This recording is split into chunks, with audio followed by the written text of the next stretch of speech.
Hello বন্ধুরা, good morning. কেমন আছো তোমরা সবাই? সবাইকে আমার আরেকটা নতুন মিনি ব্লগে স্বাগত। আগের দিন মনে আছে কতগুলো সর্ষে দিয়েছিলাম, ওগুলো দেখছি স্প্রাউট বেরিয়েছে। এরপর স্নান টান করে ভালোভাবে পুজো করে আমি চলে গেলাম কিচেনে। যে আমি ওই কলাইয়ের ডাল আর চালটা ভিজিয়ে রেখেছিলাম মোটা ডোসা ব্যাটারের জন্য, সেটাই করে নিব। সাথে একটু লাউ আর ছোলার ডালের তরকারি আছে, সেটাই খাবো আর দিদিকেও সেটাই দেব। এরপর দুপুরবেলায় আমি কাজের ফাঁকেই একটু উঠে দেখলাম প্রচুর রোদ দিচ্ছে, তো সমস্ত যে জামা কাপড়গুলো আছে ওগুলো তুলে দিয়ে সোজা চলে গেলাম কিচেনে। রাত্রে রান্না করতে হবে সেই জন্য। তো বাজারে যে তরমুজ এসেছিল, আমি তো কালকেই বলেছিলাম, কাল নিয়ে এসেছি ফল সমস্ত কিছু। নতুন তরমুজ এসছে, তো ওটাকে প্রথমে ভগবানের উদ্দেশ্যে উৎসর্গ করে তারপর এখন আমরা খাবো। তো কুচি কুচি করে কেটে নিলাম, কারণ কাল সকালে তাহলে আর কাটতে হবে না, আর ফ্রিজটাতেও একটু জায়গা থাকবে। আর আজকের ডিনারের জন্য বানাবো করলা ভাজা, তার সাথে লাউ পোস্ত আর ভেজ মুগের ডাল।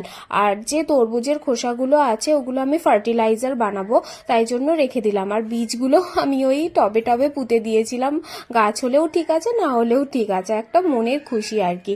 তো একদিকে করলা ভাজাটা চাপিয়ে আমি সব থেকে প্রথমে সিমুই বানাবো, যেহেতু আজকে শনিবার, তো মিষ্টি কিছু একটা বানাতে হবে আর ওই গায়ে মাতাকে দিতে হবে, সেই জন্য এবারে এটাই রুটির মধ্যে লাগিয়ে দিব। তো আমি জেনারেলি চিনি দিয়ে বানাই না, আমি বানাই মিছরি দিয়ে, সেটা সিমুই হোক বা তোমার পায়েস হোক, সব। তো এদিকে আমি করলাটা বেশ মচমচ করে ভেজে নিয়েছি। এরপর আমি ভেজ যে মুগের ডালটা বানাবো সেই জন্য ছোট ছোট করে কেটে রাখা গাজর আর মটরশুঁটিটাকে ভেজে নিলাম অল্প করে ওই তেলেই।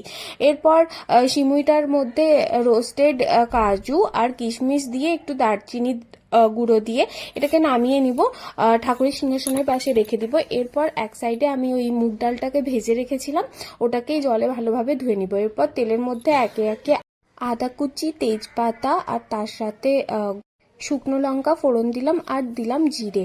এরপর দিয়ে দিলাম আমি সমস্ত সবজি আর ডালটা। এরপর জলের মধ্যে নুন, হলুদ আর সামান্য চিনি দিলেই তৈরি। আর করেছিলাম লাউ পোস্ত।